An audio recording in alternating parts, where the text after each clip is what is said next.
शक्ति है, भक्ति है, जन्मों की मुक्ति है, जीवन का ये संपूर्ण सार है। युग युग से कण कण में, सृष्टि के दर्पण में, वेदों की कथा अपार है। कर्मों की गाथा है, देवों की भाषा है। And good morning everyone. So मैं आज फ्राइडे है लेके आई हूँ फिर से आप लोगों के लिए सभी समस्याओं का समाधान गीता के ज्ञान का फर्स्ट एपिसोड।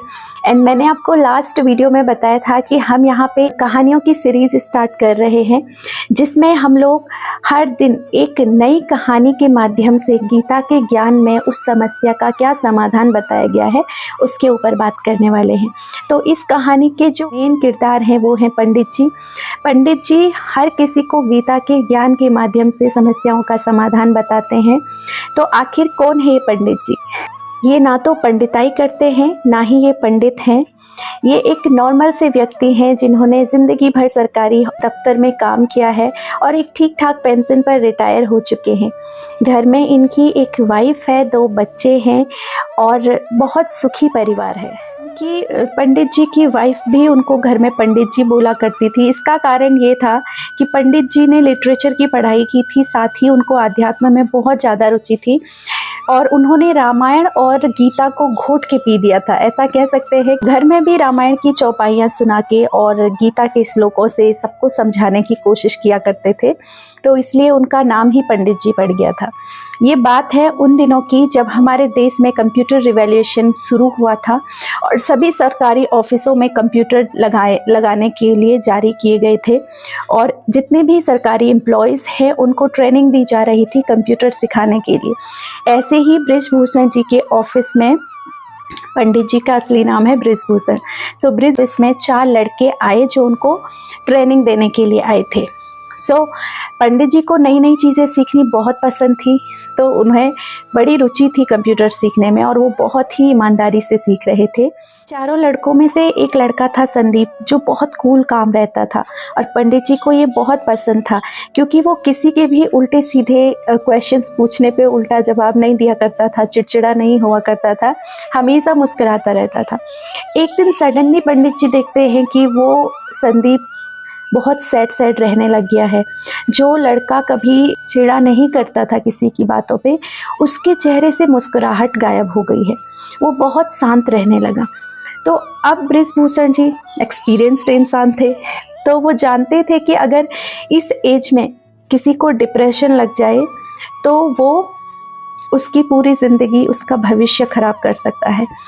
कि वो सिर्फ 23-24 साल का बच्चा था, तो पंडित जी ने ठान लिया कि संदीप से तो बात करके रहूँगा, तो कैसे की जाए। तो पंडित जी ने एक दिन संदीप को अपने घर डिनर पे बुलाया और वो आ भी गया। जब खाना खाया उसके बाद पंडित जी संदीप को वॉक पे लेके गए और वॉक पे जाते हुए की परेशानी का कारण पूछा।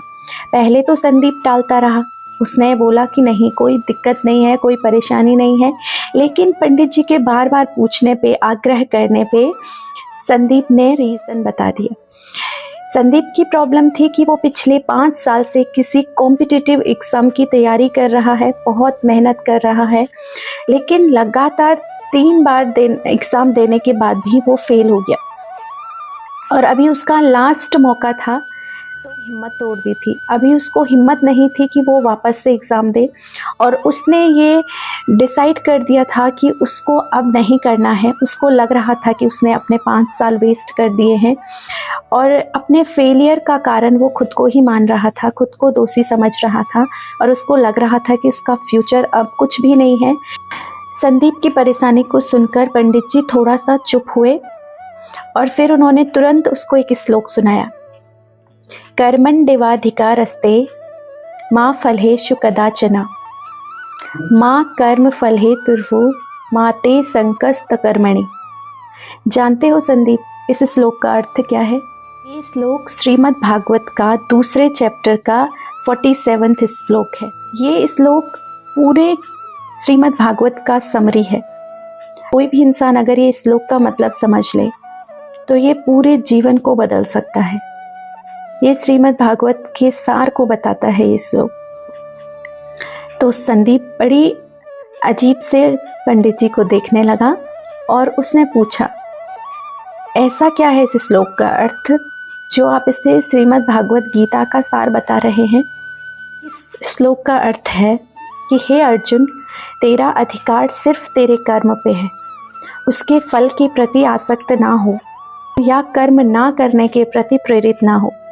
सिंपल वर्ड्स में बोले तो आज के टाइम पे हर इंसान कुछ भी करने से पहले उसके रिजल्ट के बारे में सोचना स्टार्ट कर देता है, पहले ही रिजल्ट सोचना स्टार्ट कर देता है कुछ भी कर्म करने से पहले।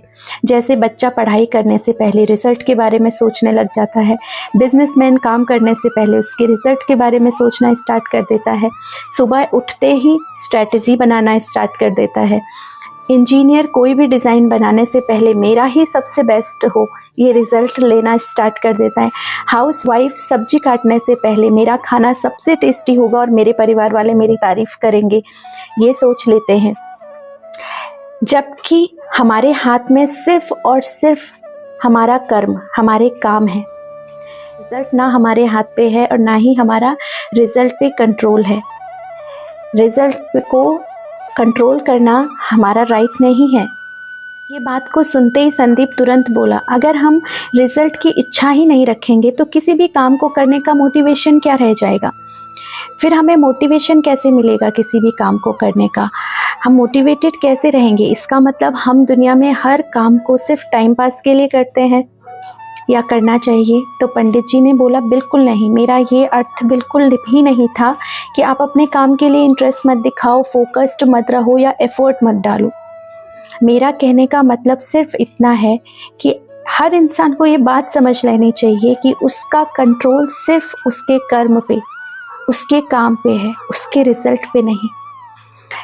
फॉर एग्ज़ाम्पल, कोई बच्चा पूरी साल मेहनत कर रहा है, बहुत अच्छे से एग्ज़ाम लिख रहा है, उसने अपना 100% दिया है, लेकिन उसकी एक्सपेक्टेशन से अगर उसके नंबर कम आते हैं तो इसका मतलब ये नहीं है कि उस इंसान को अपनी एबिलिटी पे, अपनी मेहनत पे शक करना चाहिए। जैसे कि एक किसान खेती करता है, एक खेत में बीज डालता है, रात दिन उस पर मेहनत करता है, बहुत उस पर मेहनत करता है, लेकिन कभी कभी मौसम की वजह से, खेत में कीड़े लगने की वजह से या मौसम चेंज होने की वजह से अगर उसकी खेती बर्बाद हो जाती है, उसकी खेती अच्छी नहीं होती है, तो उसको कभी भी निराश नहीं होना चाहिए। उसको कभी भी उस रिज़ल्ट का कारण खुद को नहीं समझना चाहिए, उसे अपनी काबिलियत पे शक नहीं करना चाहिए, बल्कि उसे फिर से अपना 100% देना चाहिए। कई बार हम लोग बहुत एक्सपेक्ट कर लेते हैं रिज़ल्ट को और उतना नहीं मिलता है तो हम डिप्रेस हो जाते हैं, और वो रिज़ल्ट कभी भी आपके सिर्फ आपके कर्म पे डिपेंड नहीं करता है। वो रिज़ल्ट, जैसे बच्चा एग्ज़ाम दे रहा है, उसका रिज़ल्ट कभी टीचर के मूड पे, जो जिसने उसकी कॉपी चेक की है उसके मूड पे भी डिपेंड करता है। तो अगर हम ये बात समझ जाएं कि हमारा कंट्रोल सिर्फ कर्म पे है, रिज़ल्ट पे नहीं, तो हम कभी भी निराश नहीं होंगे। हमारे जीवन में बहुत सारी ऐसी चीज़ें होती हैं जिस पे हमारा कंट्रोल नहीं है। हमारा कंट्रोल सिर्फ हम पे और हमारे कर्मों पे है। तो हमें हमेशा उस चीज़ को शिद्दत से करना चाहिए, अपना बेस्ट देना चाहिए जहाँ आपका कंट्रोल है। आपके काम, आपका काम, आपके कर्म, वहाँ आपका 100% आपका कंट्रोल है, तो आपको वहाँ अपना बेस्ट देना चाहिए, अपना 100% देना चाहिए। पंडित जी की बातों ने जैसे संदीप के ऊपर जादू सा कर दिया था। संदीप अंदर से बहुत ज़्यादा मोटिवेटेड हो गया था और उसने डिसाइड किया कि वो अपने लास्ट अटेम्प्ट में अपना 100% देगा, पूरी मेहनत करेगा। देखते ही देखते लास्ट दिन आ गया ट्रेनिंग का, और जब सभी ट्रेनर जा रहे थे अपने घर, तो लास्ट दिन ऑफिस में एक मीटिंग रखी हुई थी, सेलिब्रेशन रखा गया था। और उस दिन संदीप ने सभी ऑफिस के लोगों को इकट्ठा करके बोला कि मुझे कुछ कहना है सभी लोगों से। तो वो सभी लोगों से कहता है कि सीखने की कोई एज नहीं होती, सीखने के लिए कोई समय नहीं होता कि आपको इस वक्त सीखना है। ज़िंदगी आपको हर मूड पे सिखाती है, और मुझे भी यहाँ पे किसी ने कुछ सिखाया है। कभी कभी आपको से टीचर लाइफ में मिल जाते हैं जो आपका लाइफ के प्रति एटीट्यूड ही बदल देते हैं। ऐसे ही मुझे भी यहाँ पे एक गुरु मिले रहते हैं, उनको एक नया नाम देते हैं पंडित जी, जिसमें वो कहते हैं पंडित का अर्थ होता है ज्ञानी। और इनके ज़िंदगी के एक्सपीरियंस से मुझे जो बताया है उसने मेरी ज़िंदगी को देखने का तरीका बदल दिया है, मेरी ज़िंदगी को बदल दिया है। इसलिए आज से मैं इनको पंडित जी कहूँगा। और गुरु दक्षिणा के तौर पर उन्होंने पंडित जी के लिए एक ब्लॉग ओपन किया है जिसमें सभी लोग अपनी समस्याएं बताएंगे और पंडित जी गीता के ज्ञान के माध्यम से उनकी समस्याओं का समाधान बताएंगे। वो कहते हैं कि पंडित जी का मानना है कि गीता के ज्ञान में सभी सवालों का जवाब होता है और इन्होंने मेरी परेशानी को भी सॉल्व किया है, मेरी प्रॉब्लम को भी सॉल्व किया है, मेरे सवालों का भी जवाब दिया है, जिससे मैं पूरी तरीके से सेटिस्फाई हूँ और मेरी लाइफ को देखने का एटीट्यूड बदल गया है। तो मैं चाहता हूँ कि सभी लोगों का ज़िंदगी को देखने का तरीका बदले, इसलिए मैंने पंडित जी के लिए ये गीता का ज्ञान ब्लॉग ओपन किया है। हम एवरी फ्राइडे पंडित जी कैसे लोगों को गीता के ज्ञान के माध्यम से समस्याओं का समाधान बता रहे हैं ये जानेंगे एंड आप सुनेंगे मेरे साथ।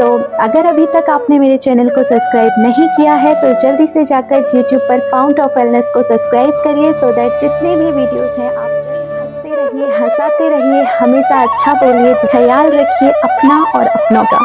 मिलते हैं नेक्स्ट वीडियो के साथ। Thank you so much everyone last तक वीडियो देखने के लिए।